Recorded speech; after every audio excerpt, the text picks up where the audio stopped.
Forget the Kardashians, forget the Gallaghers, and honestly, forget every high-stakes soap opera you have ever seen on Netflix. We are talking about a real-life family feud so explosive, so bitter, and so incredibly petty that it literally tore a small town in half and created two of the biggest, most iconic brands on the entire planet. I am talking about the chaotic birth of Adidas and Puma. It sounds like a classic corporate success story on the surface, right? But deep down, beneath the billion-dollar logos, it is a story of two brothers who ended up hating each other so much that they refused to be buried in the same part of the local cemetery. Imagine living in a place where the bridge you cross every morning or the bakery where you buy your fresh bread actually defines which side of a global war you are on. Are you a fan of the Three Stripes, or do you follow the Leaping Cat? In the small German town of Herzogenaurach, this was not just a simple fashion choice. It was a way of life that lasted for decades. Why did everyone in Herzogenaurach spend half their lives looking at other people's feet before even saying a simple hello? It sounds a bit weird, doesn't it? Like some kind of strange shoe obsession took over the whole population, but no. They were famously known as the City of Bent Necks for a very specific and very dramatic reason. Before you even acknowledged a neighbor, you had to look down at their footwear. If you were wearing Adidas and they were sporting Puma, you might as well be invisible to each other. You would not drink at the same bars, you would not shop at the same butchers, and you certainly would not date each other.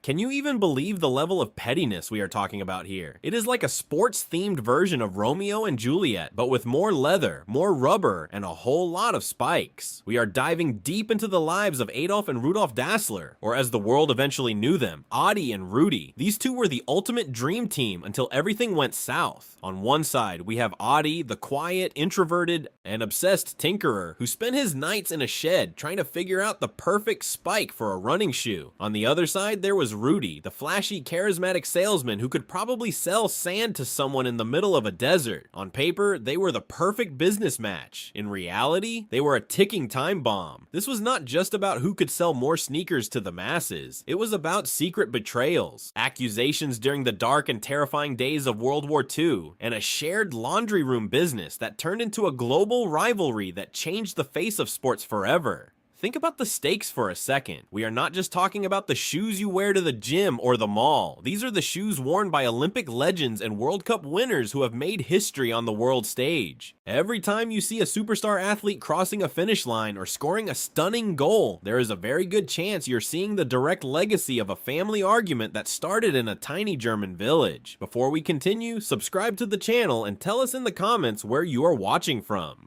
Seriously, let us know if you are a Three Stripes person or a Puma fan. But what could possibly be so bad that two brothers would build two rival empires on opposite sides of a river and never speak a single word to each other again until the day they died? The rumors are absolutely wild. Some say it was the wives, others say it was a misunderstanding during a terrifying air raid, and some even whisper about a total betrayal to the authorities. Whatever the reason, it was enough to make them enemies for life. Stay tuned, because the actual moment where everything snapped is far more intense than you might think. This is the story of how a family's broken bond reshaped the world of sports. And trust me, it is a roller coaster of drama, fashion, and pure, unadulterated spite. You won't believe how far these two were willing to go just to prove the other one wrong, leaving a legacy of competition that defines modern branding today. The River Aurach became a line in the sand that no one dared to cross without the right logo on their feet. To really grasp how this epic rivalry exploded, we have to look at the two men behind the brands. On one hand, you had Adolf, better known as Adi. He was the quiet, introverted genius of the pair, a man who lived and breathed footwear. He wasn't interested in the spotlight or the fame. He just wanted to create the perfect shoe. He would spend hours in his workshop, obsessing over every single stitch and the weight of the leather. On the other side, you had his older brother, Rudolf, or Rudy. Now, Rudy was the total opposite. He was loud, charismatic, and had that natural salesman energy that could win over anyone in a matter of seconds. While Adi was the brain in the workshop, Rudy was the face of the company, the guy who made the world believe in their product. On paper, it was a match made in heaven, but in reality, it was a powder keg waiting for a spark. Long before they were enemies, they were the Gebruder Dassler Schuhfabrik, or GATA for short, and you won't believe where it all started, in their mother's tiny laundry room. Can you imagine these two future giants of industry scrubbing away and experimenting with leather right next to piles of dirty socks? It was a true grassroots operation. In the early days, Herzogenaurach didn't even have reliable electricity, so the brothers actually had to pedal a stationary bicycle to generate the power needed to run their machines. That is the kind of grit we are talking about here. They were determined to change the world of sports, one pair of shoes at a time, and for a while, it actually seemed like they would succeed together. The first big taste of global fame came during the 1936 Berlin Olympics, and this is where things started to get a bit scandalous. You have to remember the political climate in Germany at the time. It was incredibly dangerous to go against the grain, yet Adi was so convinced of his new spiked shoes that he decided to take a massive risk. He managed to sneak into the Olympic Village and track down Jesse Owens, the legendary American sprinter. Now, imagine the scene. A German shoemaker approaching a black athlete during an Olympics meant to showcase Nazi superiority. It was a bold move, and it paid off big time. Owens wore the Dassler spikes and went on to win 4 gold medals. The image of Owens dominating the track in their shoes went global, but instead of celebrating, the brothers started to bicker. Who deserved the most credit for this triumph? Was it Adi's technical design or Rudy's ability to get the shoes onto the world's most famous feet? The seeds of resentment were officially planted, but it wasn't just about business. It was about the family dynamic inside their home. The brothers and their wives, Kata and Friedel, all lived together in the same large villa. Talk about a recipe for disaster. Rumor has it that the tension between the wives was even worse than the friction between the brothers. Kata was a strong-willed woman who wanted to have a say in the company's future, which rubbed Rudy and Friedel the wrong way. Can you imagine the heavy silence in the hallway or the passive-aggressive comments over breakfast? It was a domestic war zone that only fueled the growing fire between the two brothers. When World War II broke out, the pressure reached a breaking point. The GATA factory was forcibly converted into a weapons plant to produce anti-tank rockets. Both brothers were members of the Nazi Party, but their roles in the war created a permanent divide. Rudy was drafted to the front lines, while Adi was allowed to stay back and manage the factory.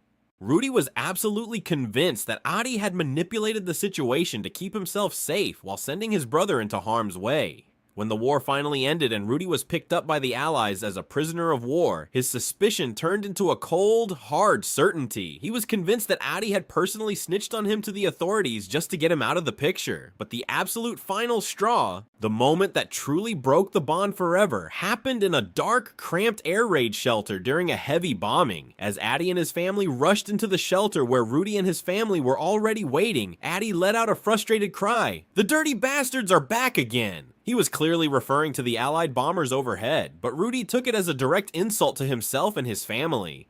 He believed his own brother was calling him a dirty bastard to his face. That single misunderstood sentence was the point of no return. The bridge was burned, the family was shattered, and the world was about to see the birth of a rivalry that would last for generations. But how exactly did they go from an air raid shelter to 2 global empires? You aren't going to believe how petty the official split got. The split in 1948 wasn't just a standard business deal, it was a total messy divorce that would change the world of sports forever. Imagine the scene in Herzogenaurach when the Gebruder Dassler era officially died. The brothers divided everything, the machinery, the materials, and even the workforce. It was like a neighborhood picking sides for a giant game of kickball, but the stakes were multi-million-dollar empires. Adi took the first 3 letters of his first and last name to create Adidas, a name that now echoes in every stadium on Earth. Rudy, ever the flashy one, initially went with Ruda, but he soon realized that sounded a bit like a clunky tractor brand. He quickly pivoted to Puma, a name that suggested speed, agility, and a bit of a predatory edge. And just like that, 2 titans were born from the ashes of one family's broken bond. From that moment on, the River Arak became a literal and metaphorical border that no one dared to cross lightly. This is where the story gets truly bizarre. The town became so divided that it earned the nickname the City of Bent Necks. Why? Because residents would literally look down at your shoes before they even decided if they should say Guten Tag to you. It was total social segregation. If you worked for Adidas,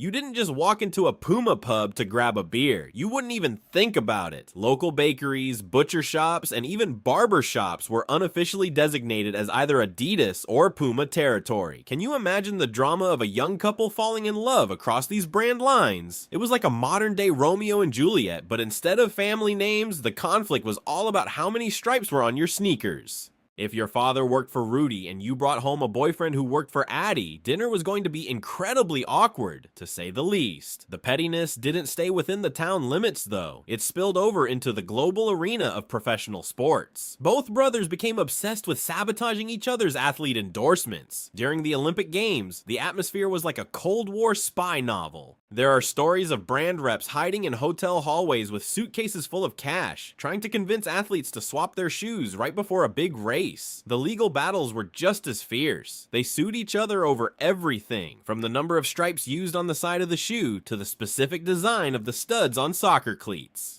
The legendary 3 stripes became a fortress that Adi defended with every legal weapon at his disposal, while Rudy constantly looked for ways to poke holes in his brother's armor. Even as the decades passed and both companies became global icons, the brothers never reconciled. The silence between them was deafening and permanent. When Rudy was on his deathbed in 1974, it's said that a priest reached out to Adi to see if he would finally come and say goodbye to his older brother. The answer was a cold, hard no. Adi simply couldn't let go of the perceived betrayals from the war years. When Adi passed away 4 years later, the grudge followed them to the grave. If you visit the Herzogenaurach cemetery today, you'll see the ultimate proof of their lifelong feud. Both brothers are buried in the same local cemetery, but their graves are located at the absolute furthest points possible from one another. They spent their lives on opposite sides of a river, and they chose to spend eternity on opposite sides of the graveyard. Talk about holding a grudge. You have to wonder though, what would the sports world look like if they had stayed together? If Adi's technical genius and Rudy's sales charisma had remained a united front, Geta would have been an unstoppable monopoly. Would brands like Nike or Reebok have even had the space to grow into the giants they are today? Probably not. But in a strange way, the hatred they felt for each other was the very thing that pushed them to innovate. They were so desperate to outdo one another that they forced the entire industry to evolve faster than anyone could have imagined. Every time you see a high-tech running shoe or a celebrity sneaker collaboration today, you're seeing the ripples of a fight that started in a tiny laundry room in Germany. The families don't run the companies anymore, and the town isn't quite as segregated as it used to be. But the legacy of the Dazzler brothers is everywhere. It's a story of how pure, unadulterated spite can actually build something legendary. So now that you know the whole wild story, where do you stand? Have you been a loyal 3 Stripes fan your whole life? Or do you prefer the leaping cat of the Puma brand? It's more than just a fashion choice, it's a 70-year-old declaration of war. Drop a comment below and let us know if you're Team Adi or Team Rudy. But whatever you do, make sure you check your shoes before you answer. You might just be continuing a family feud that refuses